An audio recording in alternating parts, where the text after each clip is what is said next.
नमस्कार दोस्तों, मैं सौरभ आप सबका एक बार फिर से जीएस दुनिया में स्वागत करता हूं और हम लोग आज फिर लेके आए पेडोलॉजी के कुछ क्वेश्चंस। तो पेडोलॉजी ये चाइल्ड पेडोलॉजी के कुछ क्वेश्चंस हैं जो सीटेट एग्ज़ाम और यूपी टेट एग्ज़ाम के लिए बहुत ही ज़्यादा इम्पोर्टेंट है।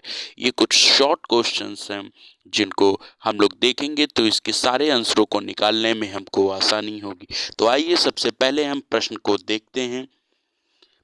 वंशानुक्रम माता पिता से संतान को प्राप्त होने वाले गुणों का नाम है। यह परिभाषा किसने दी? रोथेनवेट, डार्विन, मेंडल, इनमें से कोई नहीं।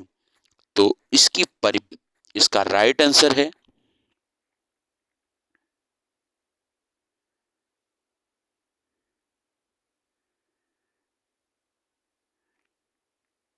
इसका राइट आंसर है रोथेनवेट।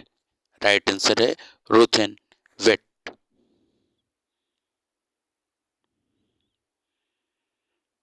आइए नेक्स्ट क्वेश्चन की तरफ चलते हैं। वंश परंपरा के मुख्य वाहक होते हैं गुण, पैतृक, भ्रूण, इनमें से कोई नहीं। तो इसका राइट आंसर है पैतृक। इसका राइट आंसर है पैतृक। आइए नेक्स्ट क्वेश्चन देखते हैं हम। आनुवंशिकता के निम्नलिखित नियमों में कौन सम्मिलित नहीं है? प्रत्यागमन का नियम, अभ्यास का नियम,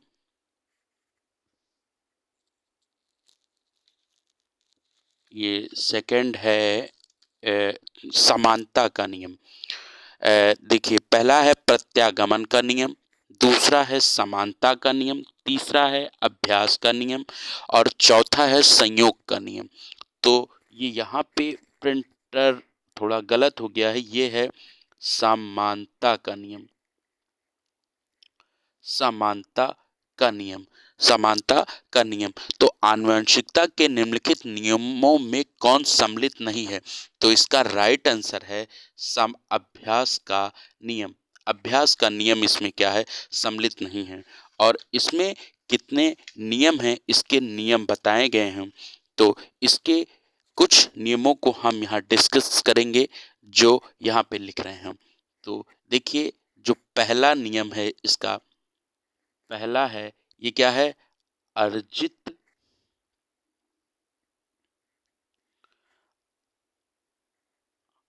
अर्जित अर्जित गुणों के संक्रमण का नियम। अर्जित गुणों के संक्रमण का नियम।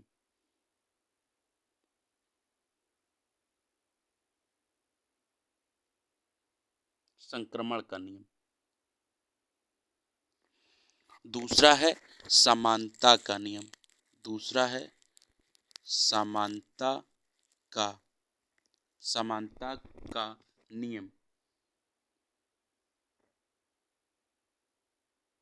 नियम। तीसरा है निरंतरता का नियम।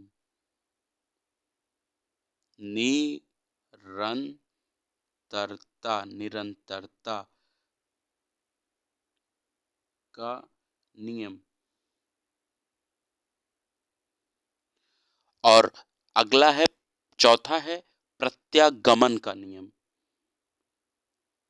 प्रत्यागमन प्रत्यागमन का नियम। और नेक्स्ट है इसका चयनित गुणों का सिद्धांत। चयनित गुणों का सिद्धांत। चयनित गुणों का सिद्धांत। फिर अगला है मातृ पितृ पक्ष का नियम। मातृ पितृ पक्ष का नियम। और अगला है, लास्ट है, संयोग का नियम। क्या है? संयोग का नियम, संयोग का नियम। तो आइए हम नेक्स्ट क्वेश्चन की तरफ चलते हैं।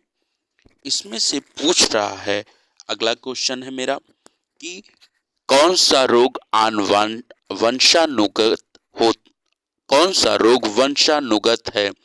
वर्णांधता, हीमोफीलिया, ए और बी दोनों या दोनों नहीं? तो इसका राइट आंसर है ए और बी दोनों। नेक्स्ट, आइए नेक्स्ट क्वेश्चन की तरफ चलते हैं हम। बालकों में वंशानुक्रम के कारण पाया जाता है शारीरिक विभिन्नता, शैक्षिक विभिन्नता, आचरण की विभिन्नता, इनमें से कोई नहीं।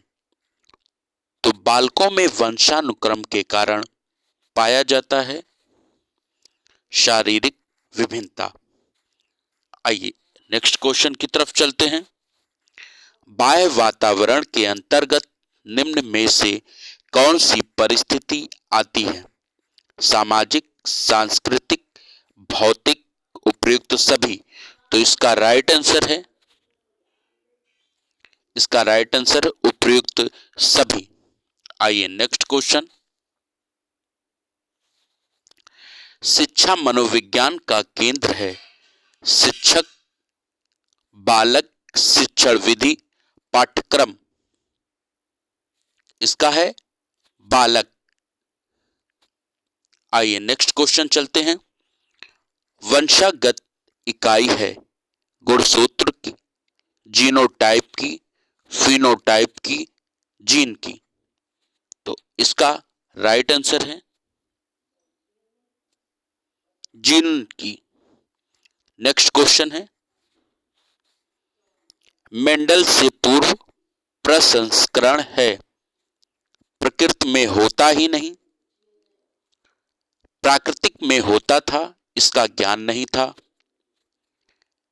वैज्ञानिकों ने इसके प्रयोग किए लेकिन स्पष्ट निष्कर्ष नहीं निकाले गए थे।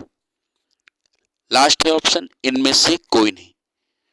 तो इसका राइट आंसर है वैज्ञानिकों ने इसके प्रयोग किए लेकिन इस स्पष्ट निष्कर्ष नहीं निकाले गए थे। Right answer. चलिए नेक्स्ट है, भारत में प्रथम मनोवैज्ञानिक प्रयोगशाला की स्थापना की गई थी। पहला ऑप्शन दिल्ली, दूसरा मुंबई, तीसरा कोलकाता, चौथा है इनमें से कोई नहीं। तो इसका राइट आंसर है कोलकाता। लास्ट, अगला क्वेश्चन, बाल मनोविज्ञान में अध्ययन किया जाता है बालक, पहला ऑप्शन बालक की जन्म से लेकर प्रौढ़ावस्था तक, सेकंड ऑप्शन बालक के जन्म से बाल्यावस्था तक, नेक्स्ट ऑप्शन बालक के जन्म से पूर्व गर्भावस्था से लेकर किशोरावस्था तक, बालक के जन्म से शैशवावस्था तक। तो इसका आंसर है सी, बालक के जन्म से पूर्व गर्भावस्था से लेकर किशोरावस्था तक। आइए next question, Gregor John Mendel किसके लिए प्रसिद्ध है? पेनिसिलिन की खोज, उत्परिवर्तन, जीन्स की खोज, आनुवंशिकी? तो इसका राइट आंसर है आनुवंशिकी। नेक्स्ट है, हीमोफीलिया रोग की प्रथम पहचान हुई थी एलिजाबेथ प्रथम, एलिजाबेथ द्वितीय, महारानी विक्टोरिया या क्यूरी? तो इसका राइट आंसर है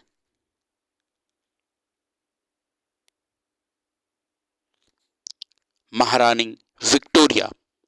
आइए नेक्स्ट क्वेश्चन, वर्णांधता का सबसे पहला उल्लेख किस सन में हुआ था? 1918, 1818, 1876, 1796? तो इसका राइट आंसर है 1876, 1876। आइए नेक्स्ट क्वेश्चन। यहां से पाइसम सेटाइवम है।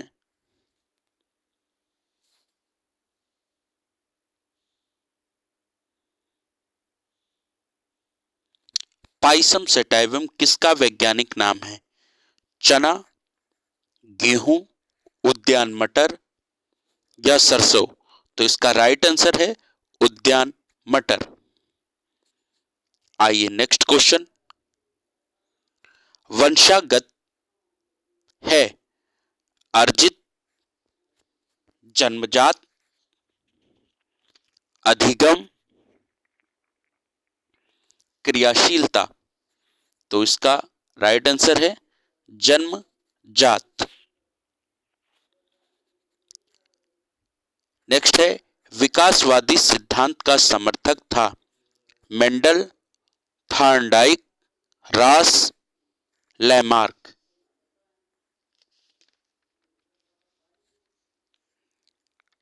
तो इसका राइट आंसर है लैमार्क। विकासवादी सिद्धांत के बारे में लैमार्क ने बताया था। आइए नेक्स्ट क्वेश्चन। बालक के विकास के लिए आवश्यक है वातावरण, वंशानुगत, प्रेरणा, सभी? तो राइट आंसर है इसका सभी। नेक्स्ट क्वेश्चन है, संतान को पिता से कितने जीन प्राप्त होते हैं? 75%, 50%, 25%, 40%?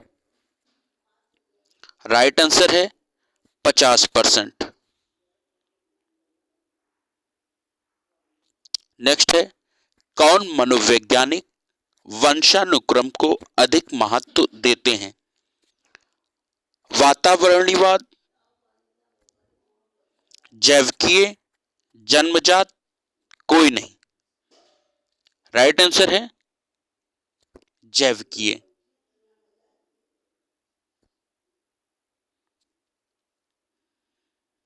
व्यक्ति का व्यवहार निर्धारित होता है वंशानुगत, वातावरण, अधिगम, सभी?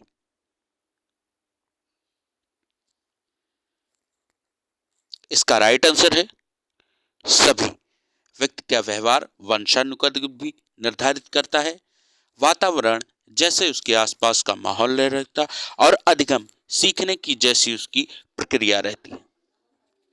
चलिए, तो आइए इस अगले क्वेश्चन की तरफ चलते हैं। वंशानुगत सिद्धांत का बीज रूप प्राप्त होता है प्लेटो, सुकरात, अरस्तु, डार्विन?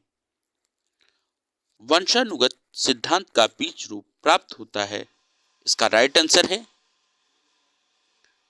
अरस्तु। अरस्तु। आइए नेक्स्ट क्वेश्चन की तरफ चलते हैं।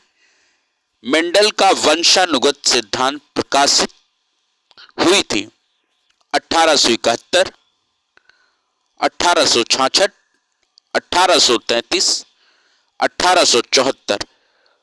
तो इसका सिद्धांत 1833 नो सॉरी 1866 में प्रकाशित हुआ था।